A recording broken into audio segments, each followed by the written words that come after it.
319 this weekend in Chicago. Super close from where I'm at. So, yeah, I wish I could have been there, but too expensive. And, yeah, I don't have the funds for it right now because I just moved into my apartment. But, anyways, we got our predictions for next week's card. I'm super excited. I've done a lot of film study besides on these last three. I'm not going to lie. But, yeah, I don't know anything about Tough, so I'm not going to give you my prediction for that one. Silver's Barboza, short notice fight. Silva, I mean, I feel like when it comes to girls, especially like at this level, I feel like they're both pretty even. It can go either way. So I'll probably take Barboza as the underdog, low key. Don't take my word for it though. I'm just guessing. Didn't do any film study for that fight. Barboza, another Barboza. Oh yeah, versus Close. I think I'm gonna take Barboza by KO. I like it. I like it a lot. Really good striker. He can avoid takedowns. I, yeah, I like Barboza to win this one. I think pretty sure Close was the favorite earlier this week, but yeah, I'm gonna take Barboza to win this one. Next, we got Chase Hooper versus I think Alexander Hernandez. A lot of people have Hernandez winning, like as their like underdog pick. I don't see it. I don't like it. I'm gonna take Chase Hooper. He's really good on the mat and he's been developing on the feet. His striking's has gotten way better. I'm gonna take Chase Hooper, the Gooner. He's probably my lock for this card. One of my locks for this card. Next, we got Jessica Andrade versus Lupi Godinez. I'm gonna take Lupi to win this one. Her wrestling is insane. She does practice with her sister, which she's a D1, not D1, Olympic, I think for Canada, Olympic wrestler for Canada. And Lupi Godinez, her wrestling's insane as well. Her last fight, she controlled her opponent the whole fight. And Jessica Andrade, really good fighter, but I'm gonna take Lupi. Lupi's really good. I like her a lot, so I'm gonna take Lupi. GM3 versus Olechechuk or Oleg Shake however you pronounce it. GM3, pretty good underdog, plus 175. I like his submission right here. We've seen Oleg get subbed a couple times, and his takedown defense isn't the best. GM3, he's gonna go for takedowns. That's all he's gonna do, especially if he gets stuck in the striking. Like he's gonna go for a takedown and most likely get it against Ole because Ole's they takedown defense isn't the best. I like GM3 by sub. It's like plus 500, I think, or around there. Plus 400. Damn, it's not even that high. I'm not gonna lie. But yeah, so I'm still gonna take GM3, even though Ole has pretty good striking. I could see Ole knocking GM3 down, Loki, or knocking him out. But if he knocks him down, he's not gonna go to the mat with GM3, of course. But if GM3 gets a takedown, I think he can get a sub. So I'm gonna take GM3 as my underdog pick for that one. Sursakai versus Eric Nolan. Watch his Dana White Contender Series fight. Nasty body kick.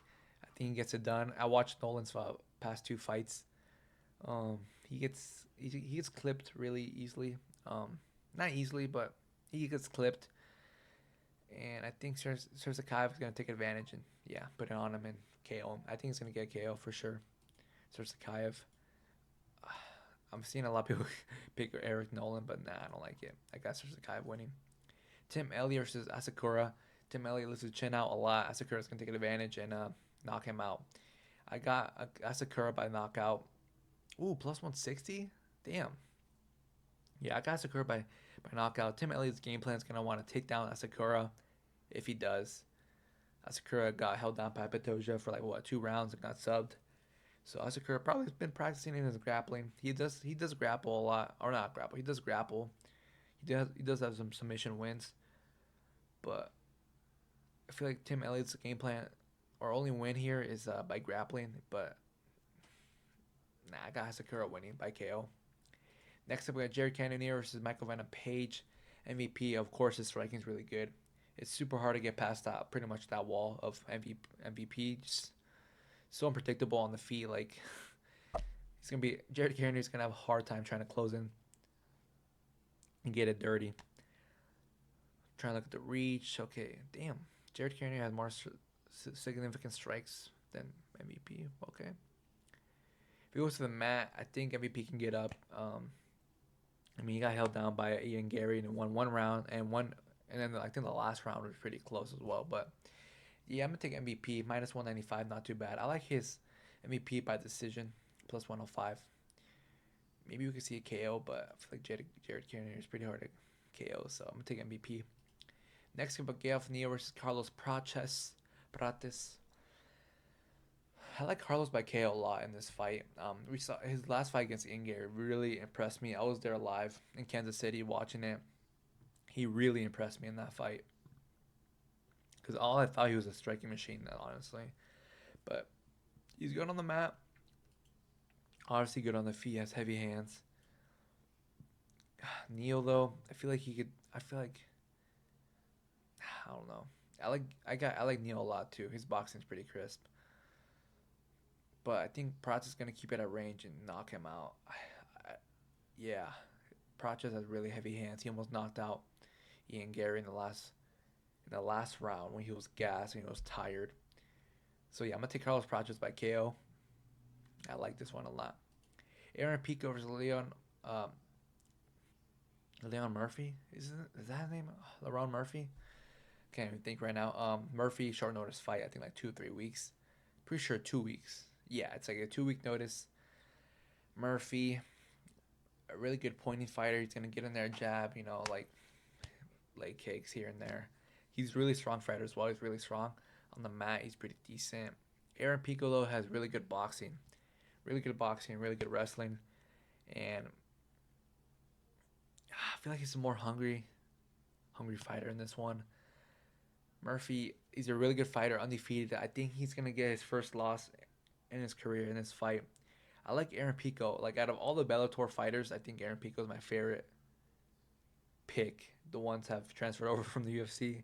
Like Patchy Mix, fuck, he let me down so bad. And then Pitbull, I didn't really think much of him, honestly. I thought he was gonna lose, but yeah, Aaron Pico, his boxing is really crisp. His body shots, wonder if Murphy's gonna take those. Pico loves his body shots. His body shots are insane, and yeah, I'm gonna take Pico to win this one by I like decision, honestly. We could possibly see a KO by Pico. He's gonna want to get a KO, I feel like. So I'm gonna sprinkle on KO, but I'm gonna take Pico by points. I like it. Next up, we got Duplessis versus Chimaev. This fight is really hard to predict. A lot of people are like, "Oh, Chimaev's a lock." Yeah, but Duplessis is really good. Duplessis is really good. People are underestimating Duplessis a lot. I feel like his striking is really crisp. I think Duplessis' striking obviously is way better than Chimaev. When it comes to wrestling, Chimaev, of course, really good wrestler. Duplessis is a grappler. Well, has some grappling in him. He can grapple. Both big boys. Both really big boys. 31. On the striking, I could see Duplessis fucking rocking Chimaev. I could see that. Like a leg kick, boom. Because we've seen Chimaev get freaking rocked several times. I just watched like Burns fight, the Usman fight. I don't think he got rocked that much in that one. What other fight? I've seen several fights. I think yesterday. Oof. I'm just curious how Chimaev's cardio is towards the end of the fight. This is a really hard prediction. This would be a really good fight. Duplessis' KO is really juicy in his points.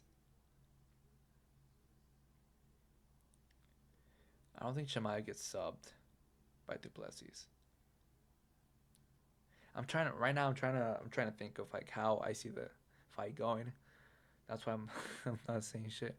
But yeah, I'm gonna take Chimaev. I'm gonna take Chimaev in this one. Even though Duplessis definitely has a better chance than what people think. Oh no, God, I can't even speak right now. Really good fight. Really good, really good card. I'm super excited for this card.